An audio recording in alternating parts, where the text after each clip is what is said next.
글로벌 증시에 영향을 줬던 주요 이슈들 살펴보면서 특징주까지 확인해 보겠습니다. 굿모닝 마켓 인사이트 로제타 투자자문 최진석 포트폴리오 팀장 함께하겠습니다. 어서 오세요. 안녕하십니까? 네, 안녕하세요. 지난번 미국 시장은 뭐 미중 무역 분쟁이 될 거야, 잘 안 될 거야. 네. 이 사이에서 계속 좀 증시도 오락가락했던 것 같아요. 안 좋았다가 좋았다가 또 안 좋았다가 이렇게 하면서 결국 안 좋게 좀 끝이 났죠. 네네. 초반은 좀 부정적이었던 것이 블룸버그에서 중국이 협상의 논의 범위를 축소하려고 한다라는 보도를 했죠. 그러면서 이제 류허 이 중국 부총리가 미국에 대한 자국의 제안에는 중국 산업 정책이나 국가 보조금 개혁 등에 대한 약속은 포함되지 않을 것이다라는 방침을 대표단에게 전달했다라는 보도가 이제 이 미국 증시 장 시작 전에 나왔습니다. 어제 이제 우리 시간으로 한 오후 정도에 나왔는데. 그러니까 이게 어떤 의미인가요? 그러니까 논의 범위를 축소한다. 이번에 협상을 하긴 할 거야. 우리가 자리에 앉긴 앉을 텐데 네. 민감한 보조금 문제 얘기 안 할 거고, 그리고 그 뭐 산업 정책이 명문화되는 거, 그거 법제화하는 거, 우리는 얘기 안 할 거야. 이런 얘기인가요? 정확하게 지적을 하셨습니다. 예전에 이제 미중 양국이 무역 협상이 좀 파기가 된 어떤 좀 되려고 하다가 안 됐던 그런 원인 중에 하나가 그런 민감한 부분에 대해서 법제화를 한다든지 아니면은 문서로 좀 이 명시를 한다든지 이런 부분이었는데 결국은 이제 중국이 민감한 사안을 협상 테이블에 올리지 않을 것이다. 이렇게 이 보도가 해석이 됐죠. 네네. 그러면서 이제 장 초반에 다우지수 기준으로 한 0.5%까지 좀 낙폭을 확대를 했습니다. 반면에 장 중반에 좀 분위기가 살아나기도 했었잖아요. 네. 그건 또 어떤 이유였습니까? 네, 이제 이 레리 커들로 백악관 경제위원장의 발언 때문이었는데 중국이 이제 특정 시점에 구조적인 문제, 아까 말씀을 하셨던 그런 민감한 사안에 대해서 나중에라도 이제 논의를 하겠다라는 약속 아니면은 계획을 좀 내놓는다면은 단기 딜에도 이제 미국은 열려 있다라고 발언을 했거든요.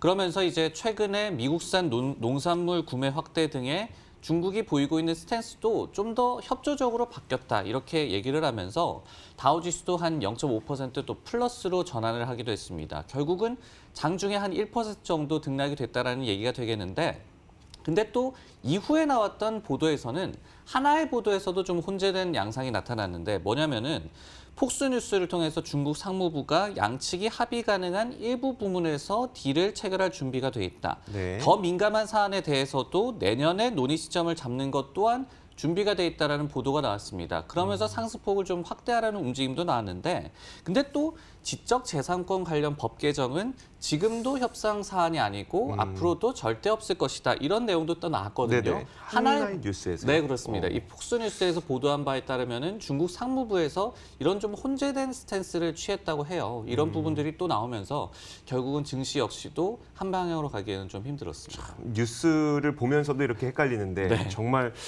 우리가 과연 이 10일에 예정되어 있는 미중 협상에서 어떤 결과가 나올지 예상이 가능할까 싶으면서도 네. 글로벌 아이비들이나 아니면 월가에서는 어떤 식으로 그래도 시나리오를 그리고 있는지는 좀 궁금하네요. 맞습니다. 최근에 이제 며칠간의 어떤 블룸버그라든지 사우스차이나 모닝포스트라든지 이런 데서 전문가들의 이 의견들을 종합한 내용들을 좀 얘기를 해본다면 결국은 이제 양측이 성과를 좀 낼 유인은 충분해 보이죠. 무엇보다도 지금 무역 전쟁이 한 15개월, 16개월 정도 이어지다 보니까 양국 모두가 이제 경기 악화가 좀 심화되는 양상이 나타나고 있습니다. 경제 지표가 무역 전쟁의 여파를 반영을 하면서 본격적으로 좀 악화가 되고 있다라는 얘기가 되겠죠. 여기에 또 트럼프 같은 경우에는 탄핵 정국에서 이제 단기적인 정치 공적을 좀 부각시킬 필요가 있겠고, 그리고 시진핑 같은 경우에도 홍콩 시위가 격화되는 상황에서 좀 한숨 돌릴 만한 그런 여지가 좀 필요한 상황이고, 그렇기 때문에 역시 중국이 미국산 농산물 구매를 좀 확대를 한다든지, 그리고 이 대가로 미국이 이 관세를 연기를 해준다든지 이런 부분들이 결국은 가장 유력한 시나리오로 지금 꼽히고 있고요. 여기서 이제 더 나아가서 미국이 얼마나 더 요구를 하고 중국이 얼마나 응할지가 좀 관건이 되겠는데 오늘 또 나왔던 여러 가지 이 뉴스 플로우를 본다면은 이런 게 좀 또 어렵지 않을까 약간 이런 생각도 드네요. 참 뭐 한치 앞을 예상할 수가 없기 때문에 저희가 이 내용은 뭐 예상보다는 계속 업데이트되는 내용들을 좀 전해드릴 수밖에 없는 좀 아쉬움과 한계점이 존재를 합니다.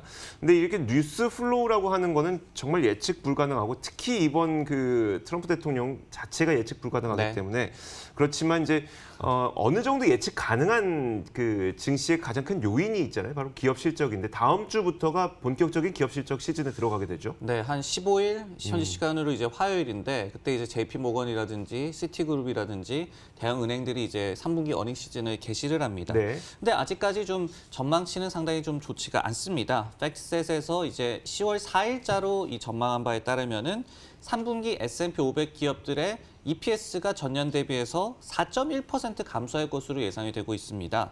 이 경우에 이제 2015년 4분기부터 2016년 2분기 이후에 처음으로 3분기 연속 이제 EPS가 마이너스 성장세를 기록하는 것이거든요. 1분기에 마이너스 0.3%, 2분기에 마이너스 0.4%로 이미 실적 침체에는 지금 들어간 상태죠.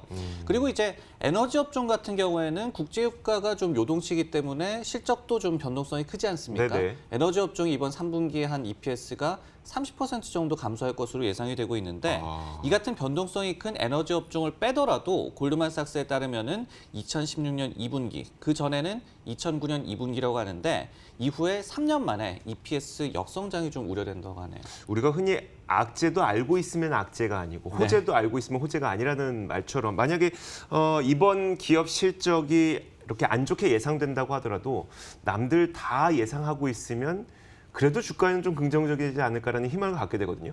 과거의 그 실적 전망치 하향폭하고 네. 이번 하향폭하고 비교해 보면 좀 어떻습니까? 그렇습니다. 이번에 3분기가 계속해서 지나갈 때 애널리스트들의 전망치가 EPS 경우에 한 42.9달러에서 41.35달러 S&P 500 지수 기업들의 네네. 한 3.6% 줄어들었거든요. 그래프를 보시면은 근데 이게 과거와 비교해서 그렇게 뭐 과도한 수준은 아닌 것 같습니다. 지금 보시듯이 5년 평균이 한 3.3% 정도 하향 조정이었고 10년 평균도 이제 한 3.1% 정도 하향 조정이었기 때문에 5년과 10년 평균 대비해서는 조금 안 좋다고 볼 수가 있겠죠. 하지만 좀 더 장기로 본다면은 15년 평균적으로는 분기 중에 애널리스트들이 한 4.3% 정도는 통상 의례적으로 EPS 전망치를 내려왔거든요. 그런 점을 좀 본다면은 또 뭐 그렇게 부정적으로 볼 필요만은 없다 이렇게도 볼 수가 있겠죠. 미국 증시의 특성을 제가 지금까지 느낀 걸 보면 애널리스트들은 기업 실적의 전망을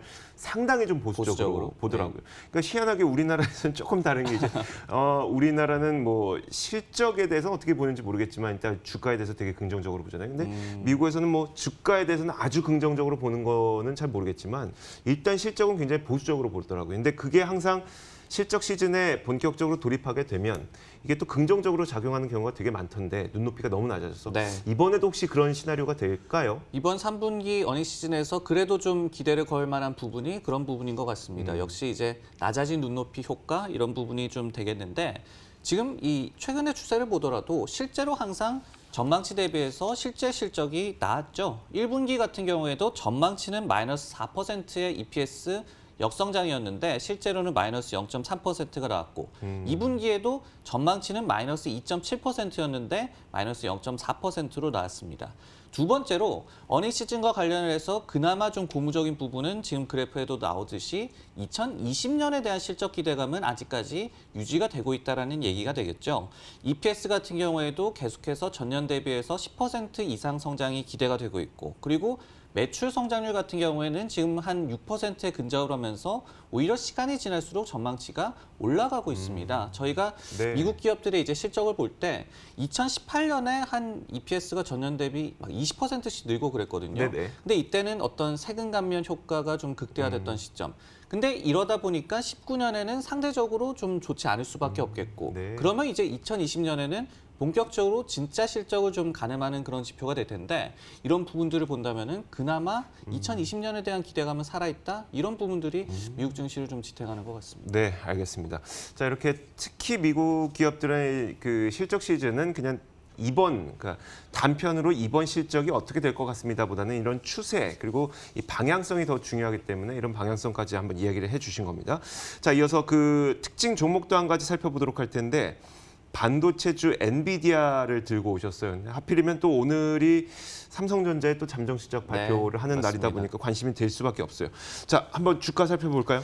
엔비디아가 오늘 좀 주가가 빠졌는데도 1.3% 정도 상승을 했거든요. 네네. 약세장 속에서도 지포스 그래픽 카드로 좀 잘 알려진 기업이죠. 네. 그러다 보니까 이제 글로벌 그래픽 카드 CPU, 즉 GPU 시장에서의 점유율이 한 70% 정도 되고 자체적인 이제 사업 비중도 GPU가 한 85% 정도 되는데 RBC 캐피털이라는 이제 IB에서 목표 주가를 기존의 190달러에서 217달러 현재 대비해서 한 20% 정도 업사이드를 점치면서 결국은 약세장 속에서도 주가가 오늘 상승을 했습니다. 이 내용을 들여다보면은 향후 6에서 9개월 정도의 당사 커버 유니버스의 대형주 가운데서 가장 주가가 잘 갈 것이다라고 얘기를 했는데 그 이유 중에 첫 번째가 역시 게이밍 시장에 좀 수요가 반등 시그널을 보이고 있다. 그리고 두 번째는 이제 FY 기준으로 2020년 4분기, 즉 19년 11월에서 20년 1월까지 이제는 데이터 센터 시장에서도 회복 기대감이 나오고 있다. 이 두 가지를 꼽으면서 목표 주가를 상당히 좀 많이 올렸고 오늘 주가도 긍정적으로 반응을 했습니다. 자, 그럼 실제로 요즘 그 그래픽 카드 시장의 현황은 어떤지 한번 정리를 해볼까요? 네, 엔비디아와 관련을 해서는 좀 더 이 시계열을 넓혀서 좀 얘기를 해볼 필요가 있겠습니다. GPU 시장이 사실은 좀 침체를 하고 있었죠. 네네. 근데 그 가장 큰 원인이 저희가 이제 2017년 하반기에서 2018년 이 상반기 정도까지 비트코인 열풍이 불었잖아요. 맞아요. 예, 그러면서 암호화폐 채굴 열풍이 돌면서 암호화폐를 이제 채굴을 하기 위해서는 고성능 그래픽 카드가 필요를 하죠. 그러니까 이때 GPU의 수요가 폭발적으로 늘어났습니다. 근데 이후에 암호화폐가 이제 가치가 급락을 하고 이제 열풍이 식으니까 단기간 내에 GPU에 대한 수요가 급감했고 결국은 이게 다 재고로 좀 과잉으로 남게 됐습니다.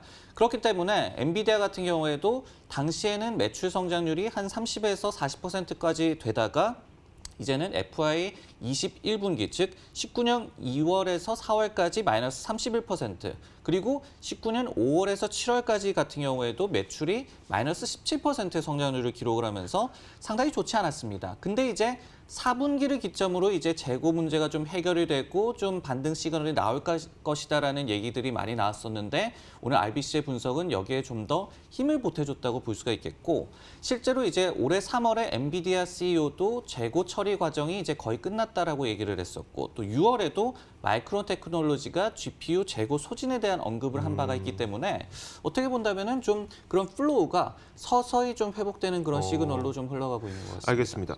근데 뭐 CPU에서는 인텔을 위협하고 있고 GPU에서는 엔비디아를 위협하고 있는 AMD라는 존재도 있으니까 네. 이들은 또 어떤지 궁금한데요. 맞습니다. AMD와 그래서 엔비디아가 주가가 같이 가기도 하고요. 또 어떻게 보면은 좀 라이벌이기 때문에 좀 엇갈리기도 하고 이런 양상이 나타나는데 일단은 이제 점유율을 한번 살펴본다면은 그림으로 보시듯이 외장형 GPU 가운데서 데스크톱 용 같은 경우에는 엔비디아가 한 68% 그리고 AMD가 32% 정도 그리고 게임용 같은 경우에는 엔비디아가 한 85% 정도 그리고 AMD가 15% 정도 즉 이제 엔비디아가 압도를 GPU 시장에서 하고 있고 AMD가 좀 추격하는 양상이 나타나고 있는데 그러면서 이제 AMD가 최근에 공격적으로 신제품을 출시하기도 했고 또 기대감에 주가가 많이 상승하기도 했습니다. 근데 이제 최근의 주가 흐름을 본다면은 AMD 같은 경우에는 점유율 확대에 대한 그런 실제적인 데이터가 나와야 되잖아요. 네네. 언제까지 기대감만으로 주가가 상승할 그렇죠. 수는 없기 때문에 이 주가 추이를 AMD와 이제 엔비디아를 좀 비교를 해본다면은 최근 3개월간에 엔비디아가 15% 상승한 반면에 AMD가 마이너스 10%로 좀 침체 빠지면서 좀 엇갈리고 있습니다. 최근에 이제 AMD 같은 경우에는 7나노 제품을 대만 TSMC에서 생산이 좀 지연이 되고 있다. 리드타임이 기존 2개월에서 6개월로 늘어나고 있다는 소식도 전해졌고 그리고 16코어 신제품 출시가 연기됐다라는 소식도 전해졌고 좀 악재들이 또 좀 많이 나오고 있는 상황이거든요. 주가 흐름을 보시더라도 엔비디아와 AMD의 좀 희비는 최근 좀 엇갈리고 있습니다. 예전에 이제 그 반도체 업황이 엄청난 화랑기를 겪을 때 비트코인과 좀 이게 그 맞물리는 네네네. 그 시점이죠.